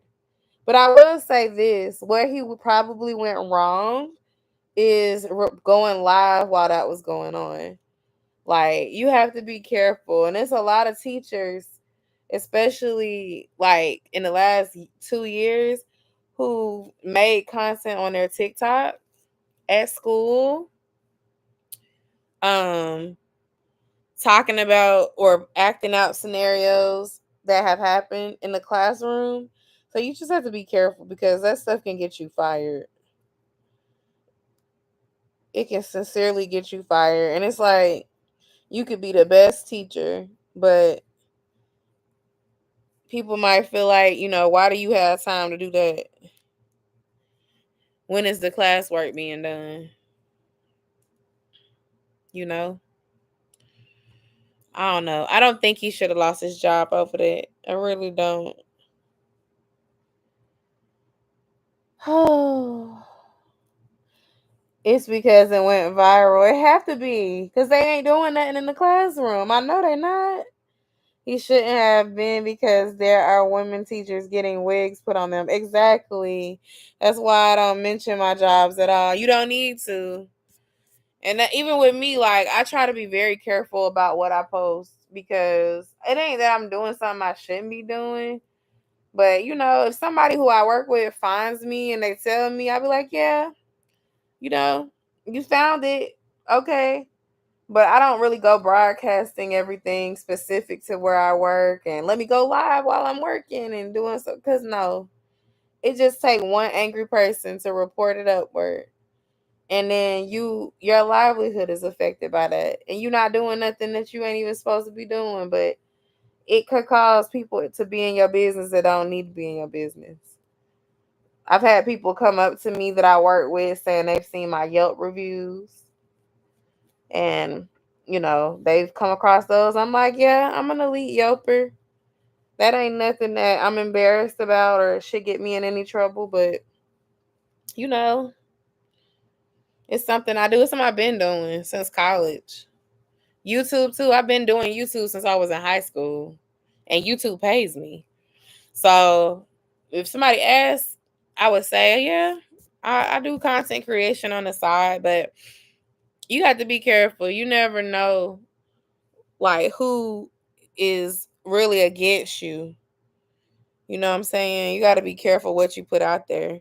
And honestly, just read your policies for your job as well. A lot of companies have social media policies. So every trend can't be your trend. You can't hop in and do everything that other people do, depending on what kind of job you have. I see folks in fast food making videos on TikTok all the time, playing in them folks' kitchen. You know what I'm saying? So just be careful. Like, people work from home and call center jobs and they be making videos about that. Be careful because it can get you fired. It can get you sent back at office. You really don't know. They can say, you know what? We don't want a remote team anymore. Everybody needs to come in office 5 days a week or 4 days a week now. People were making them funny videos saying like people that work from home don't do anything. And we were all hee and ha-haing because it was funny. Because it was for some laughs. But then some people probably saw that and thought that was true. They ain't doing nothing at home. Why are we paying for them to be at home? Make them come back. So you got to be very, very careful. You got to be very, very careful about what is put out there. And yeah, I feel like the parents should advocate for him to get his job back, honestly. I mean, the kids' voices do matter. they'll probably say like, it's not a big deal, but it just depends. Because if the outraged parent might feel like, I found that inappropriate. You didn't need to be taking down his braids for his appointment. What's wrong with you? Don't do that no more. They might be the ones, like, if the kid is probably saying he's cool, like, we had fun. But the parent might be the one that went up there and complained. I don't know. I don't feel like it's a reason why that man should have lost his job, though. I really don't. I feel like if the kids enjoy his class enough to want to take down his hair for fun during downtime, I'm telling you, the kids are not doing much right now. I looked at the schedule for the next 10 days. My child's class, they're doing bubble day, okay? Bubble day, ice cream day. They have one day that is like they're doing something academic, but a lot of it is just fun and games because they've got through milestone testing. And now that they're done with milestone testing, that's it for the school year. They're just having a good time. The last 2 days was field day for K through 5. So they're not really doing structured work at this point in the year. Now, if it was earlier in the year, I might feel a certain way, but even then I understand that there's downtime. I remember when I was in high school, we had a lot of downtime sometimes too in certain classes, especially after you finished your major projects and stuff. So it's like, it's unrealistic to think that the kids is just sitting there learning, looking at books, reading the entire day in public school. Be for real. Be for real. Like, they are not. I just hope you know it. So firing a good teacher when they didn't really do anything, and it's not like the kids are saying something negative. Come on now. Now, if it's about the social media thing, listen, I will say that that's probably where he went wrong. He probably should have let the kids do it. And if the kids would have put it on TikTok, it probably wouldn't have even went this far. But the fact that he went and live streamed, it might be like a privacy thing or a safety violation that he did. And I feel like it should have led to like a HR coaching, if anything. Like, hey, during downtime, I understand, blase, blase. Let's not stream on the internet. My daughter has 5 teeth. Oh my gosh. Did she start like getting fussy as she was teething? I love the teacher who does eating what my students ordered me for lunch, and he lets the students pick out the DoorDashes. Oh, he films during his break and doesn't put the students on camera. Yeah, that's the best way to do it. A lot of teachers don't do that. They don't post their students on their social media, and I would recommend not putting them on there because it could get you fired.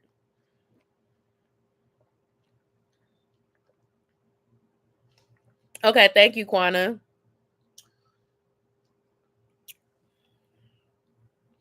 And got this man fired right before summer. That's messed up. That is messed up. All right, I'm gonna take out the rest of these twists, and then I'm gonna have to wash this natural hair and detangle it. Did I get everything? It's just my roots feel real tight. Ooh. I don't know. I might go get the girl who does my twist and braids to do me like a little braided ponytail that I can wear until Friday. Like, I'm a smooth all my hair down and then just put like wrap some braiding hair around to do me like a little ponytail. I don't know. I feel like I want to go out and dance and have some fun. I might just do that. I might call me a little Uber and go on down there. Or I might just play music in my room and dance in the room. What y'all think?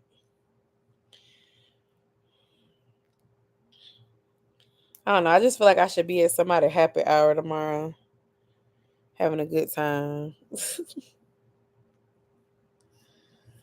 This twist out, I done had it in for a long time. My hair growing, y'all. Y'all see? It's trying to grow. It's trying to grow. He looked like he was crying too from the video. Yeah, I'm sure he was. Let me see. I'm sure this gonna make me sad. I'm already sad. Let's see. I'm gonna send a video to my friends too.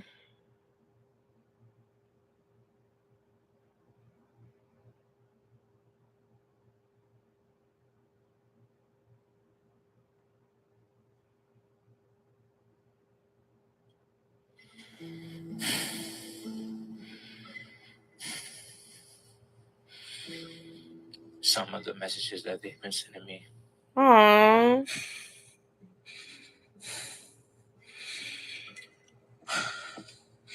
During this time. Hey, bestie. That's so sad. Hey, bestie. I really hope that you see this message. How are you? I hope that you're okay.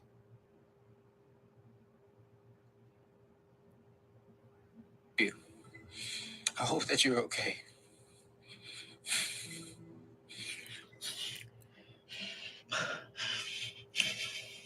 It's messed up, y'all. Our class misses you so much, and we really want you to know that we love you and we miss you so much. I can't wait for you to come back. I can't believe that taking somebody's hair out is such a big deal, and it makes me so mad that people make little things big things. I want you to Dang. know that the class and others got your back, and we will always stand behind you and up for you no matter what happens. We got you. Again, we miss you and we love you so much. And can't wait for you to come back. I wish that this never happened because it feels like we're losing you. It's growing, y'all. Dang.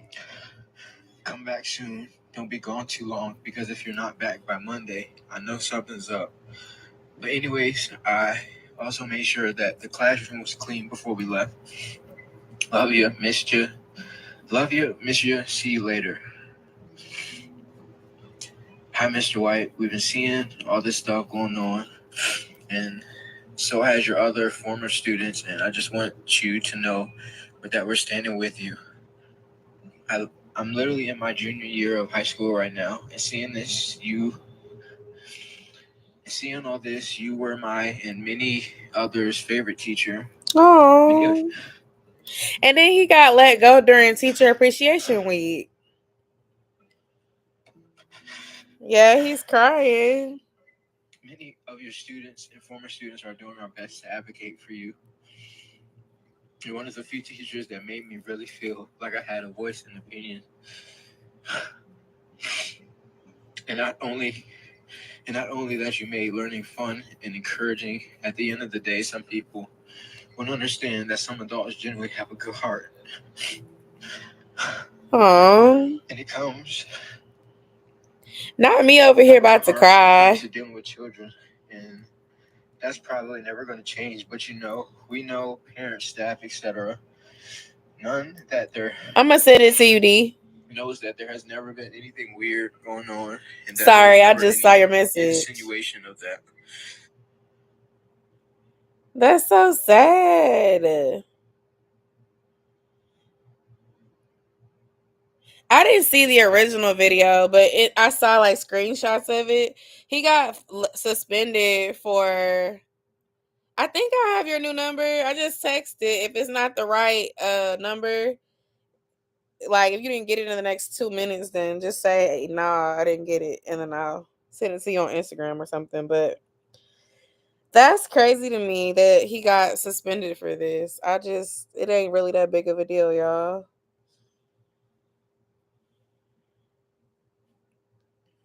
Hold on.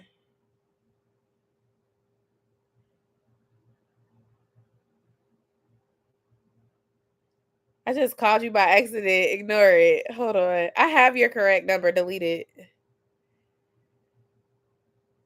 I'm going to edit it and I'm going to delete the other numbers. I called you by accident. I didn't mean to. I'm deleting the other numbers I had for you. And I'm going to send you a message. Why isn't that? Is this the right number? Yeah, it says new number.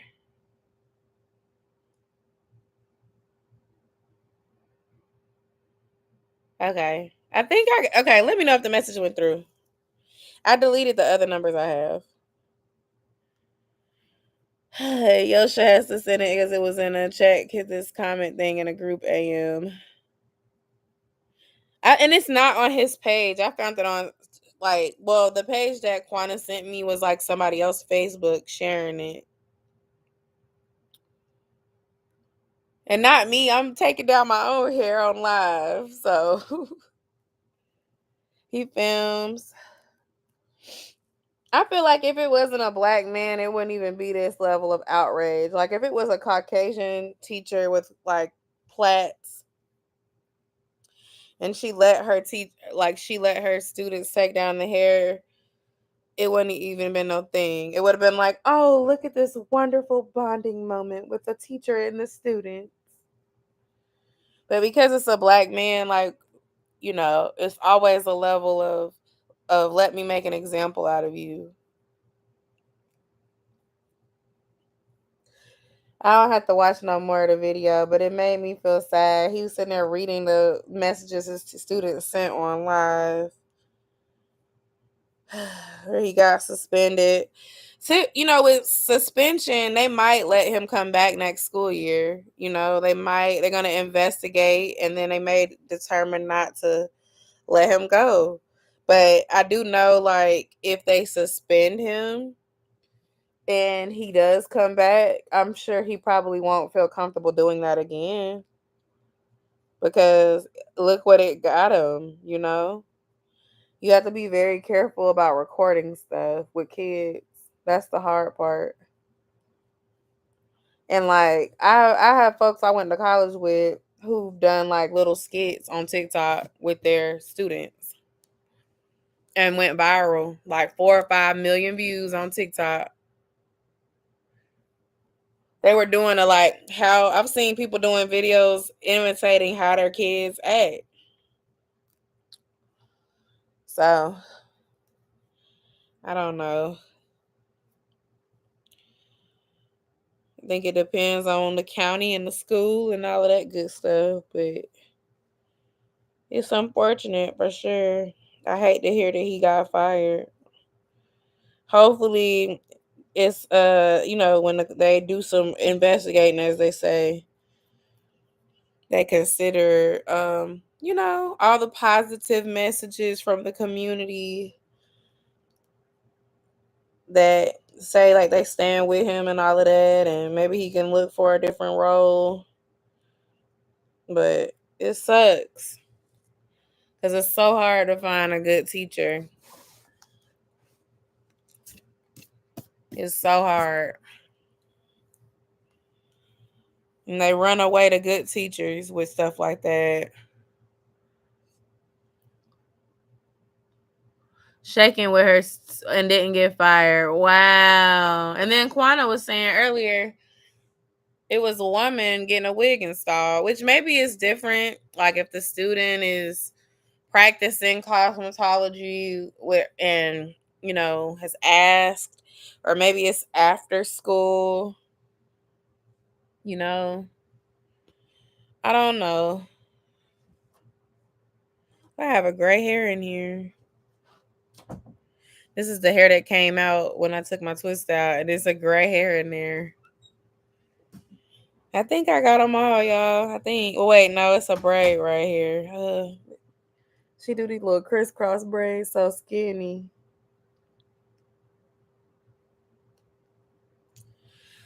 But yeah, I'm gonna keep him in my prayers. That's so sad. I don't think he deserved to lose his job over that.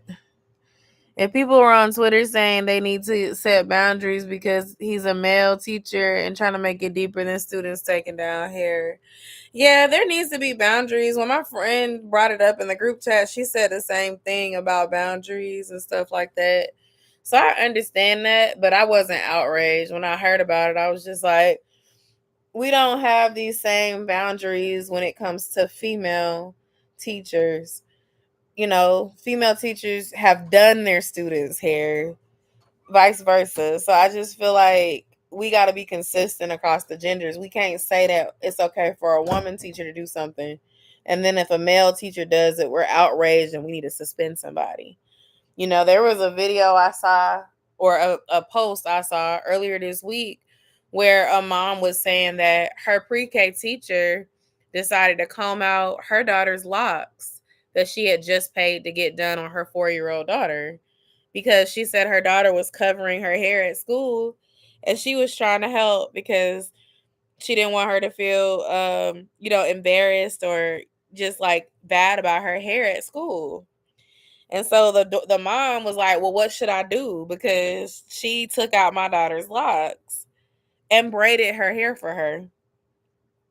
And then I've seen other people where a young lady comes to school with hair messed up, looking bad and not having somebody to do it, and a teacher braiding their student's hair so that she wouldn't have to feel bad about her hair not being done. And that was celebrated. So it's like, where is it allowed or is it not? And we can't just say it's allowed when it's a woman doing it. I don't get anything inappropriate out of that, in my opinion. It's people. I seen that too. Yeah, I did. That was viral as well. I think in that situation, that teacher should have been suspended or in trouble, because why did you take down my child's hair without permission and then redo it?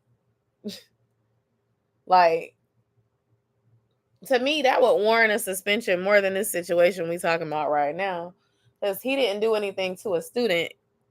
He was saying, I need to take down my braids because I got an appointment. And the kids were probably like, I'll help you take it down. Oh, I want to help too. And they all went and helped.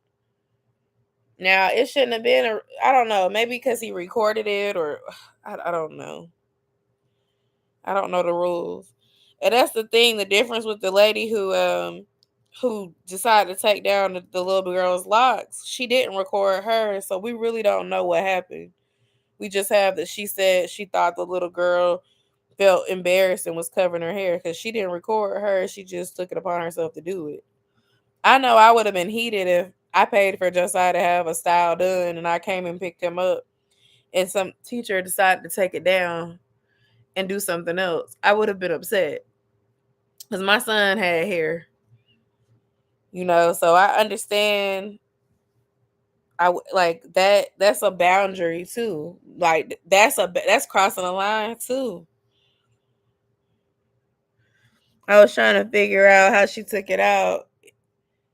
How long it took if the mom said it was 32 locks. Right. And I hope it wasn't no clout attempt either, where she posted a picture where she braided her daughter hair and posted it like after she got the locks done to kind of create a narrative to go viral. But she probably telling the truth. It's just crazy. Like, and then like folks was saying, what are y'all doing in class if you got time to take down 32 locks in the middle of pre-K today? How are you watching the kids if you're doing that? I just found the extra twist that wasn't taken out in my head. So I was trying to look and make sure I didn't miss no other twists. Because one thing about it, I was for sure taking these dang on twists out. I wanted to take it out last weekend and I didn't. And I'm like, I'm not walking around with these old twists in. They look cute when they get old, but that new growth was on top, floating. I said, it's time to go. It's time to go. So I'm going to get my big detangling comb, and I'm going to probably take me a nice long shower and scrub my scalp. And I might get out and do a deep condition and watch my favorite TV show, rinse it out, blow dry my hair, and go to sleep. And then I'll go somewhere tomorrow, I guess, and try to get it trimmed because that's what I need. I want to get my ends trimmed before my next big style. And I don't know. Maybe I'll rock a wig this weekend. Maybe I'll rock my hair this weekend. I don't know. Y'all, but talking with y'all definitely helped me feel better. It was nice to talk to some other moms and just get y'all's opinion about everything. It always feels good to talk to y'all. I'm sorry I took such a long break from going live, but I will be back on the lives again this month, getting back to it regularly because it was helpful for me each week to be able to debrief with you guys and just talk to y'all and see what's going on, you know. I hope y'all have a great weekend. For all my mommies watching, I hope y'all have a wonderful Mother's Day. Happy Mother's Day. Thank you so much, Quana. Thank you. I hope y'all have a wonderful Mother's Day weekend. And I love talking to y'all on live, okay? My lives feel so special because we be having real discussions and we talk back to each other, okay? But happy Mother's Day, ladies. Have a great weekend. Happy birthday to your daughter, Tasha. I hope y'all have the best Sweet 16 ever. Quana, I hope your baby feels better. I'm so sorry to hear about the fracture. Like, that's no fun, you know. Broken bones are no fun. But yes, D, I wish you the best in your job search. You're gonna find the right one for you, and it's gonna be a long-term one. You have so much to offer, and I know you love kids. Anybody watching the replay, thank you for watching. Leave me some comments down below because I'll come back and I'll respond later. I love y'all so much. Catch up on my recent videos. I have been posting consistently again. So check it out. And okay. Look at you. New job. You don't stay down for too long. I know that's right. Let them know. I got a new job by tomorrow. No, I'm just playing. But yeah, I hope y'all have a great weekend. I will talk to y'all soon. And I'll try to post some pictures and things like that. I am going to try to vlog because, you know, technically it's birthday week. So I am going to try to get a birthday vlog in there. But, you know, I got to bring some cheer to the table because I don't want it to be like a blah. You know what I'm saying? So, yeah. Let me go do something to this hair so I can feel good again. I got my eyebrows done yesterday and I got my nails. I don't know if y'all saw the poll. But I went with lilac, lavender, purple. Here we go. And I got this like a slim French, and my toes are lavender. I love that color. I have that jumpsuit. I don't know if y'all watched my last haul, but I bought this jumpsuit that I wanted to wear for my birthday event. Hopefully it looks good. I need to try it on this weekend because if it don't look good, I'm gonna go return it and get that $50 back. But it matches that. So yeah. I hope y'all have a great night, though. I really do. I appreciate y'all for spending your Friday with me, chatting and just talking about life and making me feel heard about these motherhood struggles because it's hard out here sometimes being a mom and just trying to, you know, do a good job. I think it's a very hard job being a parent. And I don't take for granted, you know, the support I have. So I love y'all so much. I will talk to y'all later. Good night. Bye.